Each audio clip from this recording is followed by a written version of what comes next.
Chapter number 4, Surface Chemistry. It is the branch of chemistry which deals with all type of reaction take place on the surface and the factor affecting them. Surface chemistry में जितनी भी chemical reaction surface के ऊपर हो रही है और जो factor उनको affect कर रहे हैं उनके बारे में हमें study करना है. जो first term आती है surface chemistry में वो है adsorption. It is the phenomena of accumulation of particles on the surface rather than bulk of solid and liquid. इसमें सबसे जो इम्पोर्टेंट टर्म है वो है accumulation. ये वर्ड सबसे इम्पोर्टेंट है. accumulation का मतलब होता है इकट्ठा होना. adsorption में क्या है, जो पार्टिकल्स हैं वो सरफेस पे जाके अटैच हो जाते हैं. फॉर एग्जाम्पल, अगर हम चौक से ब्लैक बोर्ड पे कुछ लिख रहे हैं तो जो हमारा ब्लैक बोर्ड है उसके ऊपर चौक के पार्टिकल्स जाके एक्यूमुलेट हो जाते हैं, मीन्स वहाँ पे एडजॉर्प्शन हो गया. अब एडजॉर्प्शन के अंदर दो इंपॉर्टेंट टर्म होती हैं, adsorbate and adsorbent. Adsorbate the substance which get adsorb on the surface, जो पार्टिकल्स जाके अटैच हुए सरफेस पे, और एडजॉर्बेंट जिस सरफेस पे एडजॉर्बेट पार्टिकल्स जाके अटैच हुए. अब मैंने आपको ब्लैक बोर्ड वाला एग्जाम्पल दिया, उसमें जो हमारा चौक है, जो चौक के पार्टिकल्स हैं वो क्या है, एडजॉर्बेट, क्योंकि वो गए और सरफेस पे अटैच हो गए. सरफेस क्या है उधर, ब्लैक बोर्ड. मीन्स जो ब्लैक बोर्ड है वो है हमारा एडजॉर्बेट, कि जिस सरफेस पे एडजॉर्बेट के पार्टिकल्स जाके अटैच हुए. या फिर हम मान लो सिलिका जेल के एग्जाम्पल है. सिलिका जेल क्या करती है, वाटर पार्टिकल्स को अपने सरफेस पे एक्यूमुलेट कर लेती है. सिलिका जेल हमारी हुई एडजॉर्बेंट और जो वाटर वेपर्स हैं वो हुए एडजॉर्बेंट. जो नेक्स्ट टर्म आती है वो है adsorption. It is the phenomena in which the substance is uniformly distributed throughout the world. Absorption के अंदर क्या होता है, पार्टिकल सिर्फ सरफेस पे एक्यूमुलेट ना होके पूरे बल्क के अंदर सेम कंसंट्रेशन में प्रेजेंट रहते हैं. मीन्स हम सरफेस पे देख लें या बल्क में देख लें, पार्टिकल्स की कंसंट्रेशन बिल्कुल इक्वल मिले. फॉर एग्जाम्पल, अगर हम चौक को पानी में डिप कर दें तो जो वाटर के पार्टिकल्स हैं उनकी कंसंट्रेशन चौक के सरफेस पे या चौक को हम तोड़ के देख लें उसके अंदर सेम मिलेगी. नेक्स्ट जो टर्म है वो है difference between absorption and adsorption. इन दोनों में डिफरेंस को समझना भी काफ़ी इम्पोर्टेंट है. अब देखिए, absorption it is a bulk phenomena, ये कंसंट्रेशन पूरे बल्क में सेम रहती है. और एडजॉर्प्शन में क्या है, it is a surface phenomena, particle surface पे जाके एक्यूमुलेट हो जाते हैं. एब्जॉर्प्शन में क्या है, जो सब्सटेंस है वो यूनिफॉर्मली डिस्ट्रीब्यूट होता है. मीन सब्सटेंस की कंसंट्रेशन आपको इक्वल मिलेगी सरफेस पे भी और बल्क में भी. लेकिन एडजॉर्प्शन के अंदर क्या होता है, पार्टिकल्स सरफेस पे आपको ज़्यादा मिलेगी, सरफेस पे कंसंट्रेशन ज़्यादा मिलेगी, बल्क में कंसंट्रेशन कम मिलेगी. एब्जॉर्प्शन में जो रेट है एब्जॉर्प्शन प्रोसेस का वो सेम रहता है पूरे प्रोसेस में, लेकिन एडजॉर्प्शन में स्टार्टिंग में जो रेट है वो काफ़ी हाई होता है, बाद में काफ़ी स्लो हो जाता है. ऐसा क्यों होता है, स्टार्टिंग में फास्ट क्यों होता है, क्योंकि स्टार्टिंग में सरफेस एरिया ज़्यादा होता है. जैसे जैसे रिएक्शन प्रोसीड करेगी सरफेस कंज्यूम होता जाएगा. अब सरफेस कम तो रिएक्शन है उसकी स्पीड भी कम हो जाएगी. फॉर एग्जाम्पल, मैं ब्लैक बोर्ड पे कुछ लिख रही हूँ चौक से. अब स्टार्टिंग में जब मैंने लिखना स्टार्ट किया पूरा ब्लैक बोर्ड खाली था, मेरे पास चॉइसेस थी, मैं कहीं भी कुछ भी लिख सकती थी. लेकिन जैसे ही मैंने ब्लैक बोर्ड पे क्वेश्चन लिख दिया उसके बाद कुछ सरफेस एरिया तो क्वेश्चन ने कंज्यूम कर लिया. अब मुझे लिखते टाइम देखना पड़ेगा कि भाई ये वाला सरफेस है, ये एम्प्टी है, मैं इसमें लिख सकती हूँ, मैं यहाँ पे नहीं लिख सकती क्योंकि यहाँ पे ऑलरेडी कुछ लिखा हुआ है. तो इसलिए जो रेट है वो बाद में स्लो हो जाता है, स्टार्टिंग में फास्ट होता है. नेक्स्ट जो टर्म है वो है desorption. D means removal, desorption removal of adsorbate particles from the surface of adsorbent. Adsorbent से एडजॉर्बेट पार्टिकल्स को सेपरेट करने के प्रोसेस को हम डिजॉर्प्शन बोलते हैं. नेक्स्ट टर्म है सोर्प्शन. सोर्प्शन का मतलब होता है दोनों प्रोसेस एक साथ होना. If adsorption and absorption take place simultaneously. जब दोनों प्रोसेस साइमल्टेनियसली हो, मतलब एक बार एडजॉर्प्शन हो एक बार एब्जॉर्प्शन, हमें पता ही ना लगे कि कितना एडजॉर्ब हुआ सब्सटेंस कितना एब्जॉर्ब हुआ, तो उस प्रोसेस को हम सोर्प्शन बोलते हैं. फॉर एग्जाम्पल, जब हम किसी भी फैब्रिक को डाई करवाने के लिए जाते हैं तो जो डाई का प्रोसेस है वो सोर्प्शन होता है. मीन्स जो डाई है वो फैब्रिक के सरफेस पे भी उसी कंसंट्रेशन पे रहेगी और बल के अंदर। नेक्स्ट, काफ़ी बार एग्जाम में आया हुआ है कि जो एडजॉर्प्शन है वो एक एक्सोथर्मिक प्रोसेस होता है। वो क्यों होता है एक्सोथर्मिक? क्योंकि जब भी एडजॉर्प्शन होता है, जो पार्टिकल्स हैं, जो एडजॉर्बेट के पार्टिकल्स हैं, वो एडजॉर्बेंट के साथ में जाके अटैच हो जाते हैं, उनके साथ में बॉन्ड बना लेते हैं। और जब भी कोई बॉन्ड बनता है तो एनर्जी क्या होती है? रिलीज होती है। और जब एनर्जी रिलीज होती है तो उस प्रोसेस को हम क्या बोलते हैं? एक्सोथर्मिक। तो इसलिए जो एडजॉर्प्शन है वो एक्सोथर्मिक प्रोसेस है, क्योंकि जब भी एडजॉर्प्शन होता है एनर्जी रिलीज होती है। नेक्स्ट, जो एडजॉर्प्शन प्रोसेस है उसमें change in gives free energy, change in enthalpy and change in entropy, ये सारे के सारे जो है नेगेटिव में होते हैं, मीन्स लेस देन जीरो होते हैं। अब क्यों होते हैं ये? देखो, जब भी कोई प्रोसेस है स्पॉन्टेनियस है, जो एडजॉर्प्शन एक स्पॉन्टेनियस प्रोसेस है, तो डेल्टा जी की वैल्यू क्या होगी? Less than zero. Adsorption process कैसा है? Exothermic. Exothermic means heat release हो रही है, तो डेल्टा एच का साइन हम नेगेटिव यूज करेंगे, तो ये भी लेस देन जीरो हो गया। डेल्टा एच क्या है? Entropy means measurement of randomness. अब जब एडजॉर्प्शन होगा, एडजॉर्बेट के पार्टिकल्स एडजॉर्बेंट के सरफेस पे जाके अटैच हो जाएंगे, तो रैंडमनेस क्या हो जाएगी? डिक्रीज हो जाएगी, इसलिए एंट्रोपी है वो भी लेस देन जीरो होती है। अब देखिए, जो एडजॉर्प्शन का प्रोसेस है वो स्पॉन्टेनियस एक ही कंडीशन में होगा।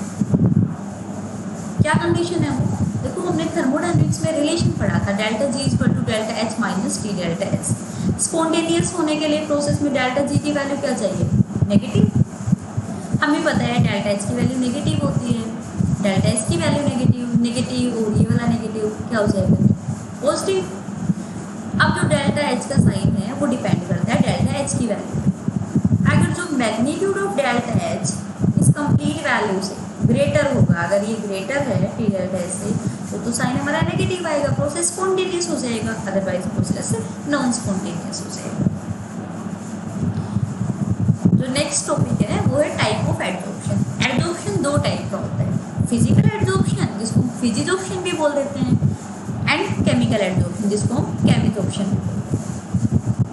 अब देखिए, फिजिजॉर्प्शन में क्या होता है? जो एडजॉर्बेट के पार्टिकल्स हैं वो एडजॉर्बेंट के साथ में वीक फोर्सेस से अटैच होते हैं, मीन्स वीक वेंडेबल फोर्सेस से वो कनेक्ट होते हैं। लेकिन केमिकल एडजॉर्प्शन है उसमें जो एडजॉर्बेट के पार्टिकल्स हैं वो एडजॉर्बेंट के साथ में स्ट्रॉन्ग फोर्स के साथ में कनेक्ट होते हैं, मीन्स कोवलेंट बॉन्ड बनाते हैं, वो जो काफ़ी स्ट्रॉन्ग होता है। नेक्स्ट, फिजिकल एडजॉर्प्शन के अंदर लो हीट ऑफ एडजॉर्प्शन। क्यों? क्योंकि देखो, बॉन्ड कैसे बने हैं? वीक बॉन्ड बने हैं। अगर बॉन्ड वीक बने तो एनर्जी भी कम रिलीज होगी जब ये एडजॉर्प्शन होगा, तो इसलिए इसमें हीट ऑफ एडजॉर्प्शन है वो लो होगी, जनरली 20 से 40 kilo joule. Chemical adsorption, bond हमारे कैसे बने हैं? स्ट्रॉन्ग बने हैं। अगर बॉन्ड स्ट्रॉन्ग बने हैं तो हीट भी ज़्यादा रिलीज होगी जब भी एडजॉर्प्शन होगा, तो इसमें high heat of adsorption. Next, फिजिजॉर्प्शन, it is reversible. क्योंकि देखो, जो एडजॉर्बेट के पार्टिकल्स हैं वो वीकली एडजॉर्ब हुए हैं, तो उनको रिमूव भी कर सकते हैं इजीली, लेकिन इसमें केमिकल बॉन्ड बन गया, कोवलेंट बॉन्ड बन गया। एक बार बॉन्ड बन गया तो पार्टिकल्स को सेपरेट हम नहीं कर सकते, इसलिए प्रोसेस इरिवर्सिबल होता है। Next, फिजिजॉर्प्शन, it form multi molecular layer. देखो, ये एक सरफेस है, इस सरफेस के साथ में पार्टिकल्स अटैच हो गए। ये हमारा एक सरफेस है, सरफेस के ऊपर ये पार्टिकल्स हमारे अटैच, फिर कोई और लेयर इनके ऊपर बन जाएगी, इनके ऊपर पार्टिकल्स अटैच हो जाएंगे, फिर एक नेक्स्ट लेयर बन जाएगी, लेयर बन जाएगी, वीकली सारे अटैच होते जाएंगे आपस में। लेकिन इसमें क्या है, हमारा जो बॉन्ड है कोवलेंट बॉन्ड बनते हैं। अब मान लो ये हमारा सरफेस है, तो सरफेस के साथ में, ये सरफेस है, सरफेस के साथ में कोई एक लेयर ही तो स्ट्रॉन्गली अटैच हो सकती है ना, कोवलेंट बॉन्ड तो कोई एक ही लेयर बनाएगी। अब इसके ऊपर लेयर हम मान लो हमने बना दी, तो वो तो इससे डायरेक्टली कनेक्ट ही नहीं हो पाएगी, तो इसलिए इसमें एक ही लेयर बनती है, monomolecular layer. Mono means one, एक ही लेयर बनेगी इसमें, ये multimolecular layer. It is not specific in nature, क्योंकि वीक वेंडेबल फोर्सेस तो किसी भी सब्सटेंस में एग्जिस्ट हो जाएंगे, इसलिए इसमें कोई स्पेसिफिक नेचर नहीं होता। लेकिन केमिकल बॉन्ड के लिए, कोवलेंट बॉन्ड के लिए तो स्पेसिफिक नेचर का होना जरूरी है। तो पार्टिकल्स जिसमें स्पेसिफिक टाइप का अट्रैक्शन होगा वही कोवलेंट बॉन्ड बना सकते हैं, इसलिए ये स्पेसिफिक होता है नेचर। नेक्स्ट,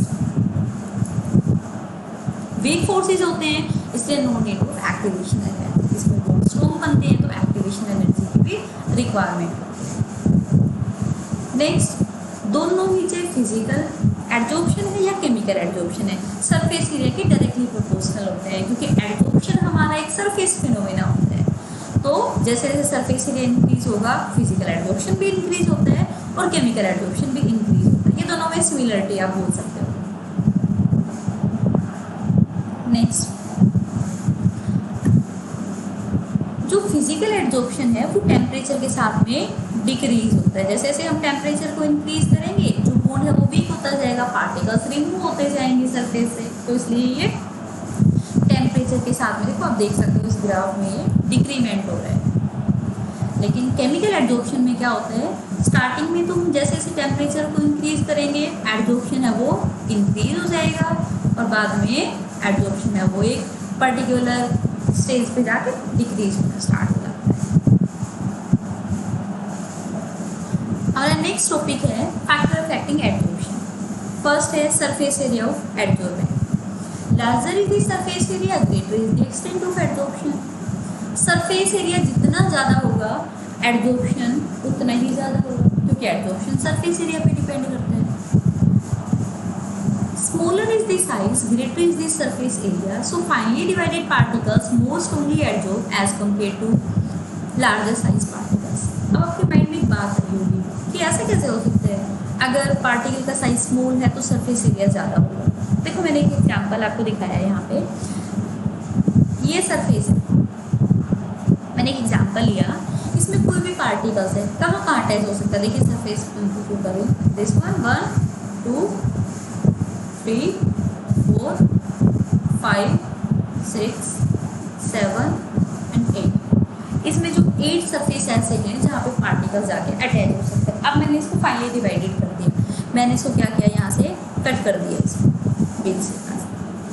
अब देखो कट करने के बाद एक पार्ट ऐसा ही दूसरा पार्ट बन जाएगा। अब इसके अगर मैं सरफेस काउंट करूँ तो देखो 1 2 3 4 1 2 3 4, मतलब सिर्फ इतने पार्ट के 8 आप देख सकते हो सरफेस एरिया जनरेट होंगे, और इस पार्ट के भी 8। तो इसमें और इसमें कंपैरिजन करोगे तो किसका सरफेस एरिया ज़्यादा होगा, इस पार्टिकल का ना। मीन जितना फाइनली डिवाइडेड आप करते जाओगे पार्टिकल्स को, सरफेस एरिया उतना ही इंक्रीज होता जाएगा। नेक्स्ट है नेचर ऑफ एडजॉर्बेंट गैसेस। जो गैसेस जल्दी लिक्विफाई हो जाती हैं वो स्ट्रॉन्गली एडजॉर्ब होती हैं as compare to other gases. ऐसा क्यों होता है, देखो गैस जो है वो कोई भी सॉलिड सरफेस है उसके ऊपर एडजॉर्ब कब होंगी, जब पहले वो लिक्विफाई हो जाएगी, मीन्स लिक्विड में कन्वर्ट हो जाएगी। अब जो गैस जल्दी लिक्विड में कन्वर्ट होगी वो जल्दी एडजॉर्ब हो जाएगी। तो ये जो आप नीचे ट्रेंड दिखाया हुआ है, इस ट्रेंड की हेल्प से आप पता लगा सकते हो कि भाई कौन सी गैस है वो इजीली लिक्विफाई होती है, कौन सी नहीं आती। सबसे स्ट्रॉन्गली सबसे इजीली लिक्विफाई होती है SO2 gas, then ammonia, then CO2 gas, then methane gas, then carbon monoxide, then nitrogen, then hydrogen. तो ये जो ट्रेंड है ये आपकी हेल्प कर सकता है कि आपसे जैसे कोई भी 3 गैसेस दे दी, उसमें कंपैरिजन पूछ लिया भाई कौन सी गैस है वो स्ट्रॉन्गली एडजॉर्ब होगी, कौन सी वीकली होगी। तो आप इस ट्रेंड को अगर याद रखेंगे तो आप इजीली बता सकते हैं। नेक्स्ट है प्रेशर ऑफ एडजॉर्बेंट गैसेस। देखो जितना ज़्यादा प्रेशर आप इंक्रीज करोगे, पार्टिकल्स उतनी स्ट्रॉन्गली एडजॉर्ब हो जाएंगे एडजॉर्बेंट के सरफेस पे। तो जो एडजॉर्प्शन है वो प्रेशर के डायरेक्टली प्रोपोर्शनल होता है। देखो आप देख भी सकते हो extent of adsorption versus P. तो देखो इसमें जो एक्सटेंट ऑफ एडजॉर्प्शन है उसको हम लिखते हैं x/m। x का मतलब x amount of adsorbate adsorb on m amount of adsorbent. और इसका ग्राफ आपको देखो दिख रहा है, डायरेक्टली प्रोपोर्शनल है ना ये ग्राफ। देखो जैसे जैसे प्रेशर इंक्रीज हो रहा है हमारा, वैसे वैसे एक्सटेंट ऑफ एडजॉर्प्शन भी इंक्रीज हो रहा है।